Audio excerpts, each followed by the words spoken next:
Herzlich willkommen zum heutigen Gebetsabend. Lasst uns alle zusammen aufstehen, unser Herrn preisen, weil er ist gut. Amen. Wer glaubt, dass unser Gott gut ist? Amen.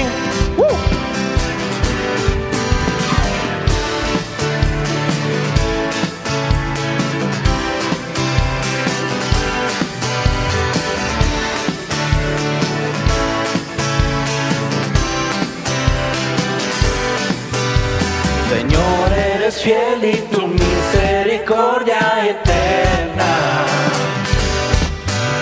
Señor, eres fiel y tu misericordia eterna.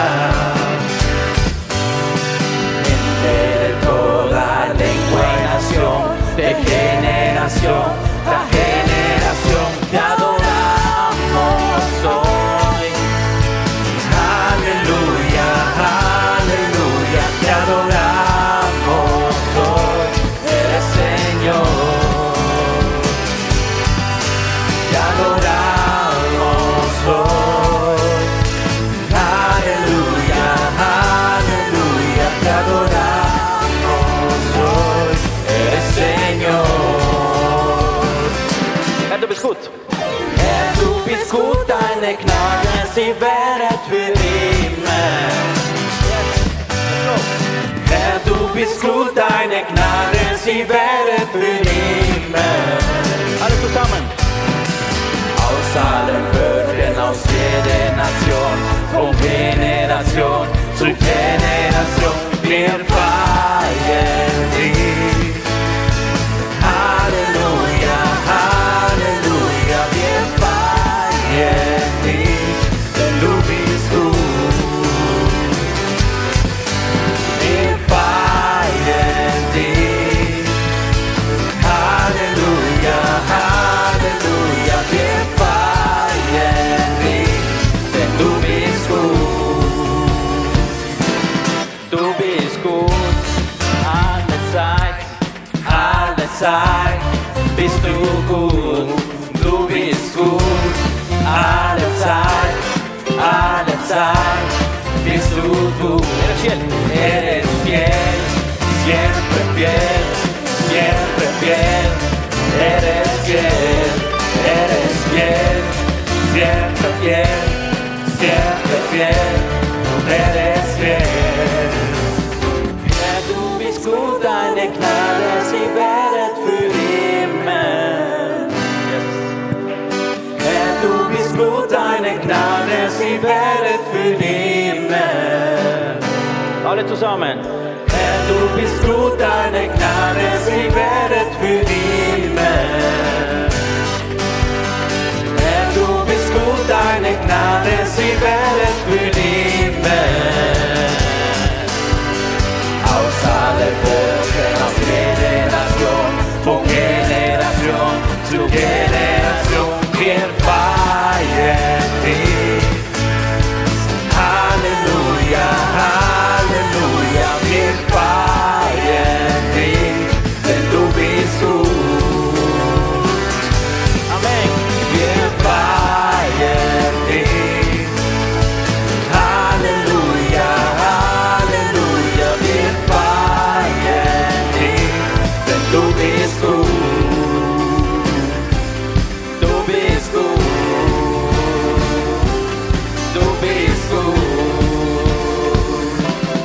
Du bist gut. Amen. Danke, Herr. Schön, dass du hier heute Abend mit uns bist, Herr. Wir möchten dich heute preisen, Herr, und dir alle Ehren geben, Herr. Weil du bist gut, Herr. Ich danke dir.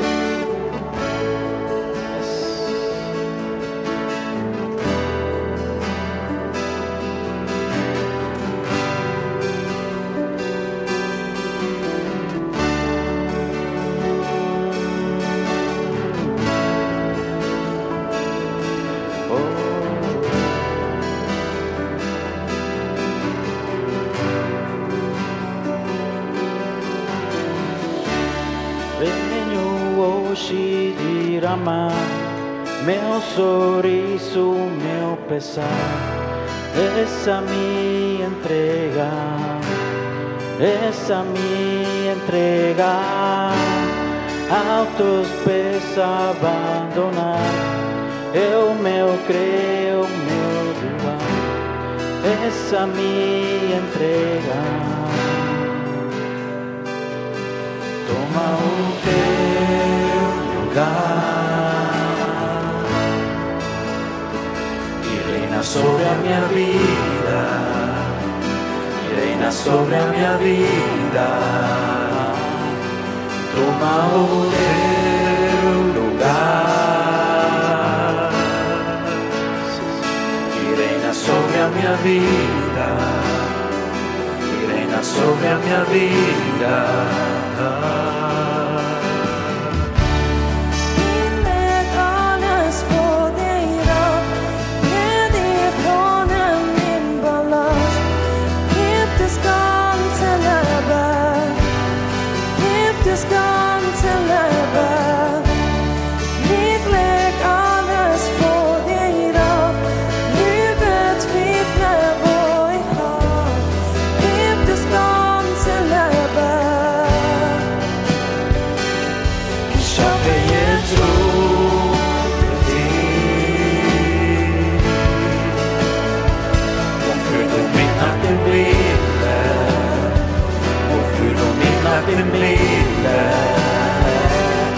Ich schaffe jetzt Ruhe für dich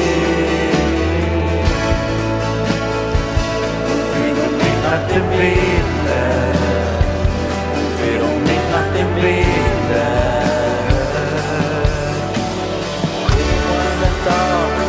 Come passare, traplose gente, buono di torte, di vecchi spesse. Kommt nicht mit. Momentan die Promi passate, farblose gente, un volto unitare, die Wegspitze, die Wegspitze. Ich schaffe jetzt Ruhe für dich, ja Herr, und führ du mich nach dem Wille. Führe mich nach dem Wille, ich schaffe jetzt Ruhe in dir.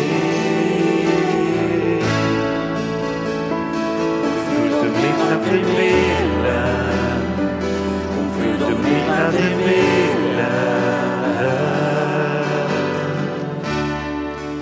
Vater, wir danken dir heute Abend von ganzem Herzen für deine Gegenwart, die Verheißung in deinem Wort. Für die Gemeinde, die betet, für wie du wirkst in unserem Leben, in unserer Stadt, dass du Gebete erhörst und auch antwortest.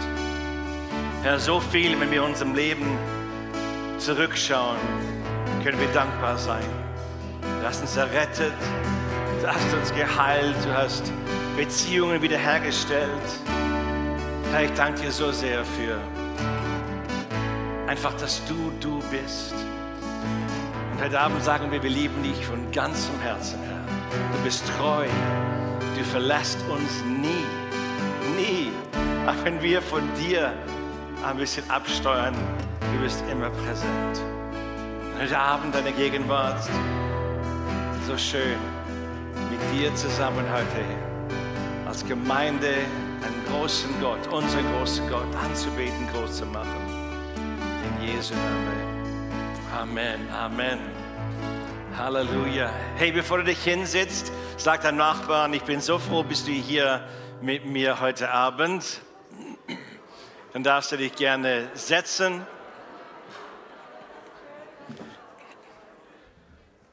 Ich weiß nicht, wie es dir geht, aber es ist immer einfacher, mit jemandem zu beten als alleine.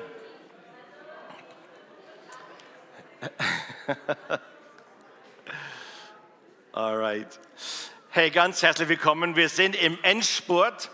Das ist die 3. Woche und wir haben nur noch, glaube ich, 2 Tage. Was sind wir jetzt? Wir sind am Tag 19 von 21 Tagen. So schön. Und es ist wirklich herrlich zu sehen, was Gott noch machen wird aus dieser Gebetszeit in der Zukunft, wo wir sehen. Jetzt haben wir gesät und ich denke, in den nächsten Wochen und Monaten werden wir auch eine Ernte sehen, was Gott gemacht hat. Ganz herzlich die in Meilen und Thalwil. Gebt einen großen Applaus. Die sind auch bei uns heute Abend dabei. So schön seid ihr hier. Und dann natürlich alle, die online sind, wo immer ihr auch jetzt am Skifahren seid oder was auch immer. Immer schön, dass ihr auch dabei seid.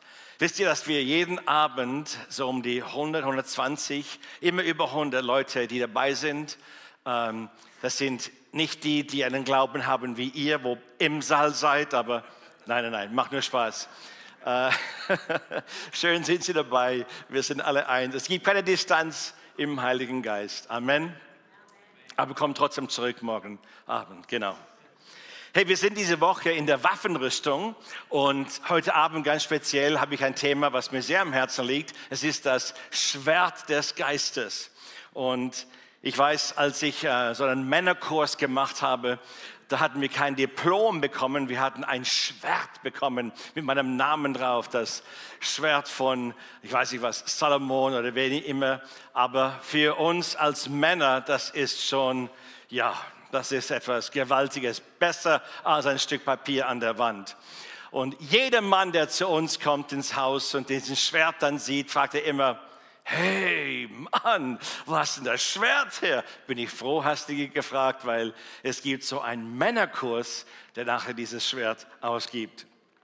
Eines, was ich euch so ein bisschen ganz von Anfang an einfach mal in den Schoß legen möchte, ist, wenn es um Gottes Schwert oder das Schwert des Geistes kommt, das Schwert ist mein Schwert, das Schwert ist sein Schwert.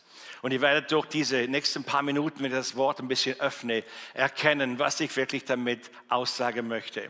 Es ist seine Bibel, kann man sagen, aber der Heilige Geist erweckt es in mir, wenn ich es ausspreche als Offenbarung und dann wird es mein Schwert. Seht ihr das?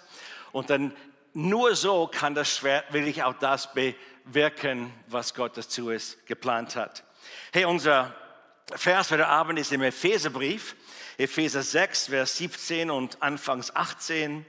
Und dort heißt, setzt den Helm eurer Rettung auf und nehmt das Wort Gottes, euer Schwert, das der Geist euch gibt. Betet immer in jeder Situation mit der Kraft des Heiligen Geistes. Ihr seht dort, dass es etwas uns begeben ist. Wir müssen etwas tun. Wir müssen das Schwert aufnehmen. Wir müssen es nehmen, uns. Aber es ist auch das, was Gott uns gegeben hat. Das heißt, Gottes Wort wird persönlich. Die Bibel, die ich habe, hier in der vordersten Reihe, die ihr vielleicht habt zu Hause oder hier, das kann man kaufen. Aber das lebendige Wort kann man nicht kaufen. Amen. Ihr wisst, was ich meine mit dem? Die Bibel kostet, weiß ich was, 20 Franken. Aber was Gottes Wort bewirkt, wenn die Offenbarung, ich glaube es, ich spreche es aus, wenn das lebendige Schwert wirklich im Einsatz steht, das kann man nicht bezahlen mit Geld. Also der ganze Epheser 10 von 8, Vers 10 bis 18, da spricht Paulus von dieser Metaphor, von dieser Waffenrüstung, geistliche Werkzeuge zu unserem Schutz und natürlich den wir auch als Gläubige in unserem täglichen Kampf dann auch brauchen können. Ich möchte euch ein bisschen sagen, was die Waffenrüstung im Generellen, aber auch das Schwert bewirkt für uns, was es für dich, für einen Benefit hat für dich. Und zwar 3 Dinge. Standhaft zu bleiben.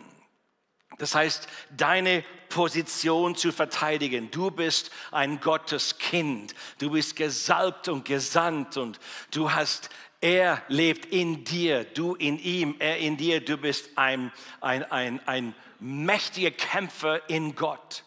Und mit dem Schwert kann ich das verteidigen. Versteht ihr das? Das Zweite ist, Versuchungen zu widerstehen. Das heißt, ich kann mit dem Schwert jeden Krieg gegen eine Linsentorte gewinnen. Ihr wisst, was ich rede. Amen. Aber die Versuchungen, die kommen täglich. stündlich vielleicht. Und das Schwert, Gottes Wort in meinem Mund, kann dort dann auch diese Versuche widerstehen, mein Herz schützen. Und das dritte, geistliche Kämpfe zu führen. Das heißt, Gott möchte, dass wir in einem Kampf drin sind. Er möchte nicht nur einfach, dass wir zuschauen. Wir sind nicht nur Spectators, Zuschauer. Nein, wir machen mit. Wir sind nicht wie die Leute auf der Tribüne, die große Meinungen haben, was der Schiri sagen sollte oder nicht tun sollte. Wir sind die Spieler im Feld mit Gottes Wort.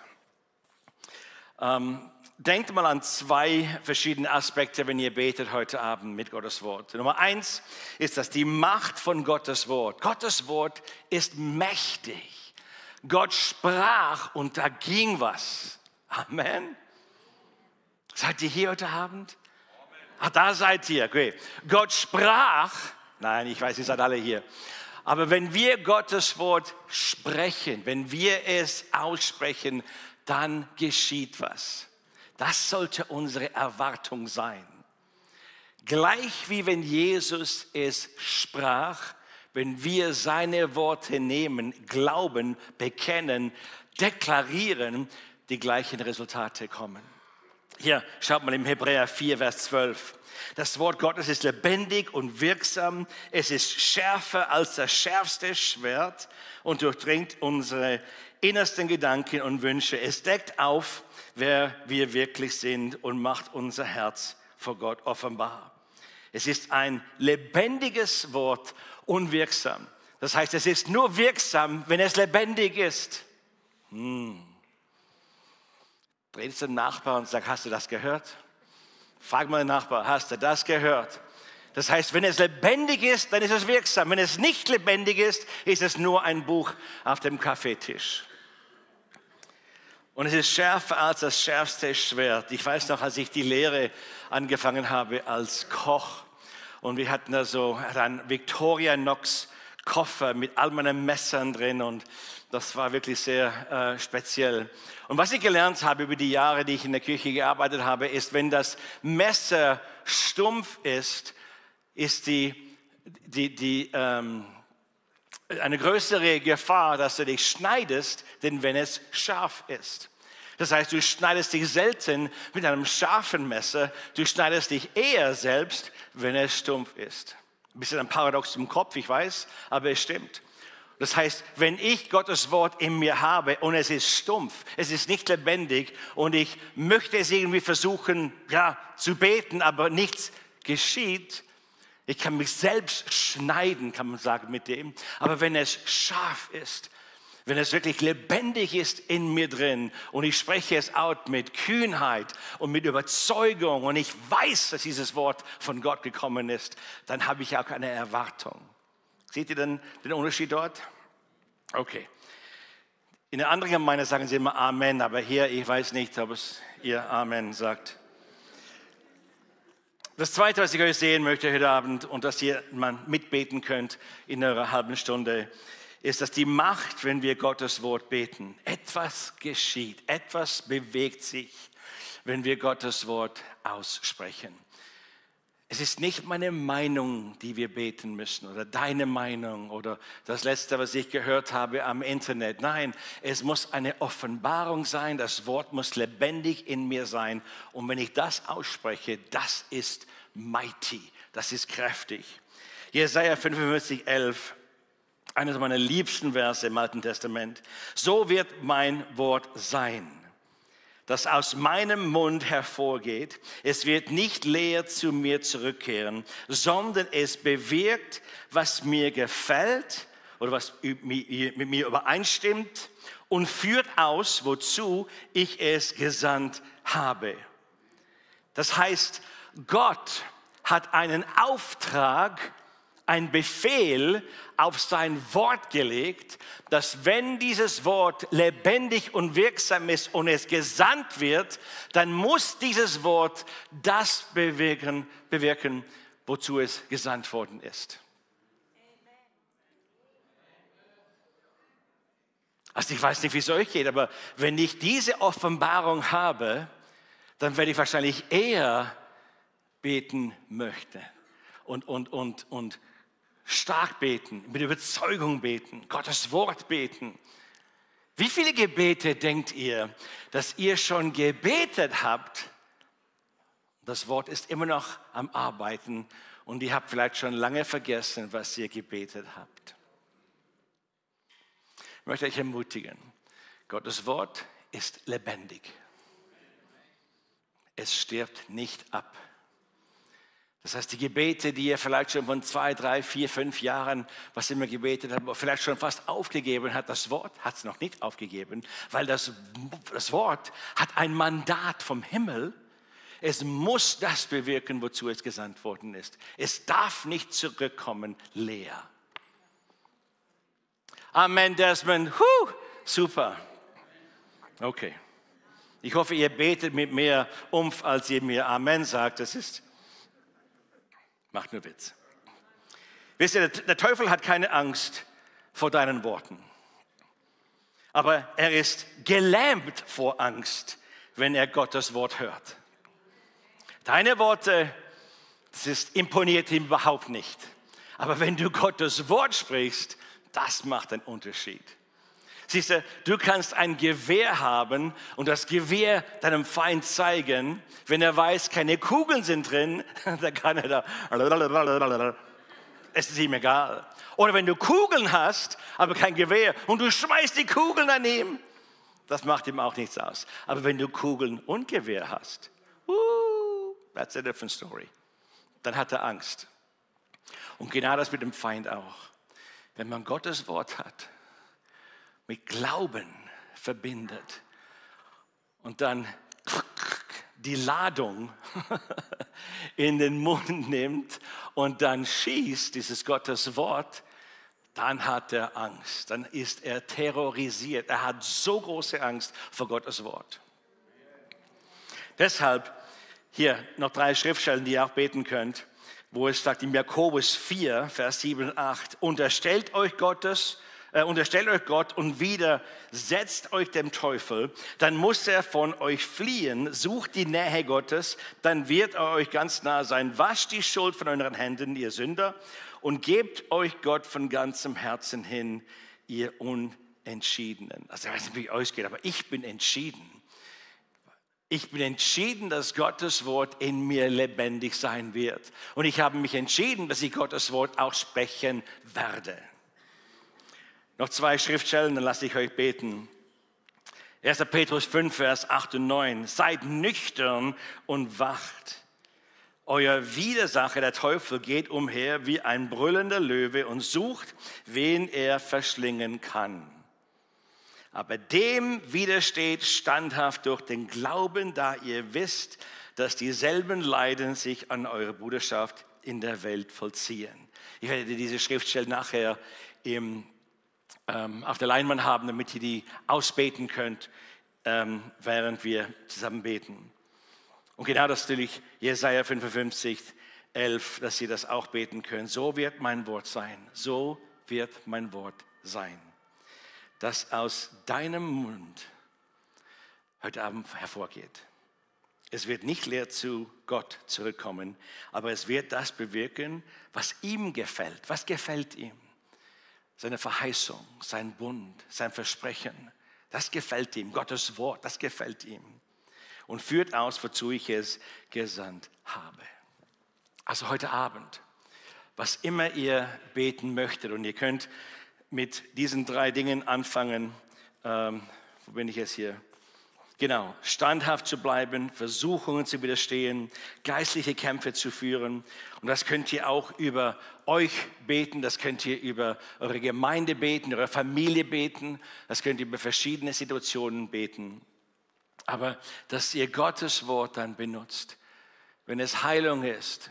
Hier vorne hat das Gebetsleitfaden, kommt und seht, was für Schriftstellen dort sind, die ihr beten könnt über gewisse Situationen. Amen. Lasst uns aufstehen. Ihr könnt auch ganz gerne die Gebetsanliegen hier vorne nehmen und über diese beten. Beim Kreuz hier hat es immer Leute, die gerne mit euch beten werden. Und draußen im Foyer, wenn ihr VIPs habt, die möchten gerne mit euch über diese mit dir übereinstimmen, dass die VIPs dann auch wirklich ein offenes Herz haben zu dieser Einladung und ja, eure Gruppe danach besuchen werden. Vater, ich danke dir von ganzem Herzen für alle, die in diesem Raum sind. Möge dein Wort lebendig werden heute Abend. Möge dein Glaube, Herr, in diesen Menschen einfach wie ein Vulkan hervorkommen. Damit du verherrlicht werden kannst, die Gebete erhört, der Teufel ist am Rennen, am Flüchten und dein Wille wird geschehen. Und wir geben dir alle Ehre in Jesu Namen. Amen.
se postran a adorarle, le cantan al Cordero que venció. Los que nos precedieron y nos en él creerán, le cantarán a aquel que ya venció. Es más alto tu nombre, es más grande tu nombre, sobre todo es dominios y tronos, poderes y reinos, tu nombre, sobre todo es. Santo, clama la creación. Santo, exaltado Dios. Santo, santo por siempre.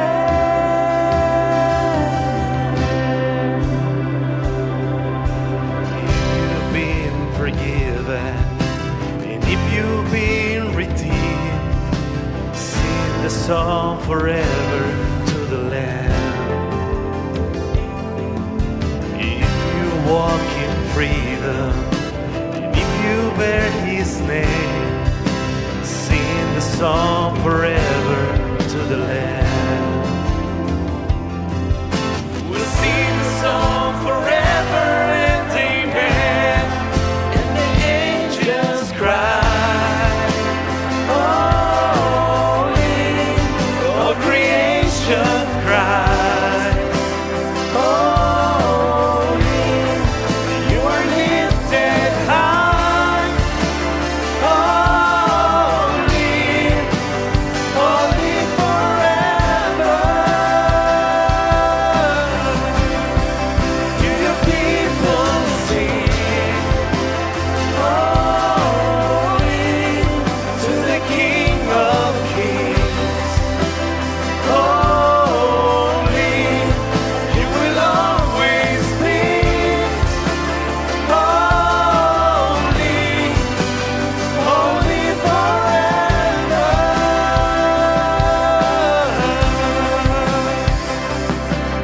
Tu nombre es más alto, tu nombre es más grande, tu nombre sobre todo es.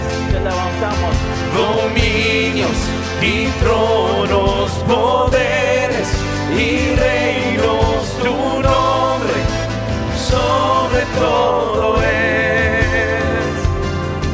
Tu nombre es más alto, tu nombre es más grande, tu nombre sobre todo es.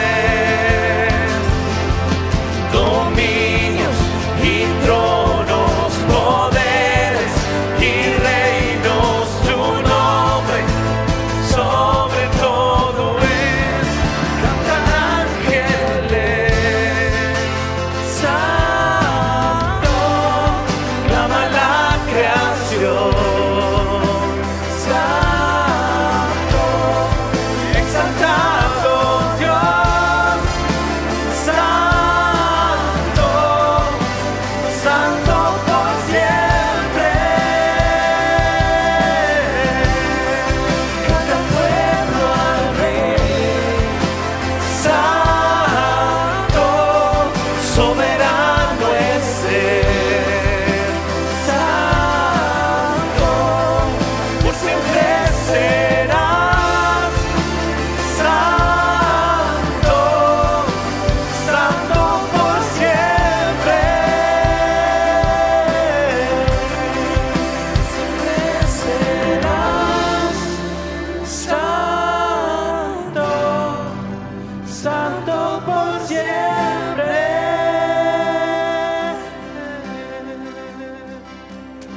Halleluja.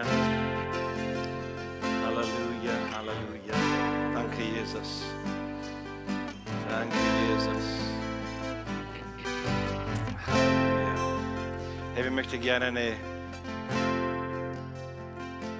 den Gang wechseln, ein bisschen unsere Gebetszeit und vielleicht in kleine Gruppen von 3, 4, 5, wo ihr gerade steht. Und dass wir uns eins machen mit diesen verschiedenen Topics hier. Dass uns beten, dass entmutigte Menschen ganz neu erleben dürfen, wie Gott durch sein Wort und seinen Geist zu ihnen spricht. Menschen, die von Kämpfen müde geworden sind, neuen Mut und eine neue Hoffnung finden werden. Und auch noch dann beten für Gottes Reden durch sein Wort und seinen Geist zu kennen und zu verstehen. Es gibt viele Menschen, die jetzt mit dem zu tun haben und kämpfen und vielleicht auch müde sind, ein bisschen Hoffnung verloren haben. Aber macht doch Gruppen bitte von 3, 4, 5, auch wenn ihr einander nicht gut kennt, egal, wir sind alle Geschwister im Herrn. Findet euch einfach ein bisschen, dass ihr nicht alleine betet. Schaut mal herum, wenn jemand alleine ist, dann bringt sie in eure Gruppe hinein. Genau. Vater, wir danken dir von ganzem Herzen, dass du in uns wirkst. Du sagst, wo 2, 3 zusammen sind, in deinem Namen, und glauben auch, dass du bewirken wirst, was wir uns eins machen. Das wird auch so geschehen. Und Herr, beten wir für diese verschiedenen Menschen, die jetzt eine Herausforderung haben und vielleicht auch emotional wirklich am Anschlag sind. Danke, Jesus, dass unsere Gebete heute Abend etwas bewegen werden in so vielen Menschen. In Jesu Namen. Danke, Jesus.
Halleluja. Herr, danke. Danke für dein Wort. Danke, dass das Wort nicht leer zurückkommt. Danke, Jesus, dass was wir uns eins gemacht haben darüber, das Wort, das wir ausgesprochen, ausgebetet haben, über diese verschiedenen Situationen und Menschen. Herr, danke, dass die Mut haben werden, dass sie neue Hoffnung finden, dass dein Wort lebendig wird in ihnen. Danke, Herr, für alles, was du heute Abend hier erzielt hast, auch in Meilen und auch in Thalwil. Danke, Herr, für diese vielen Gebete zu Hause, im Chat, überall, wo ihr seid. Danke, danke, dass ihr mitbetet und mitmacht. Es wird einen riesen Unterschied machen bei euch in der Gemeinde, jede Gemeinde, natürlich auch zu Hause und in unserer schönen Stadt. Herr, wir danken dir für diesen Abend. Danke, Herr, für alle, die gekommen sind. Ich spreche deinen Segen aus über sie. Bring sie gut nach Hause. Und danke, Jesus, dass du Herr bist über alles. In Jesu Namen. Amen. Hey, morgen geht's weiter. Gleiche Zeit. Komm gut, hi.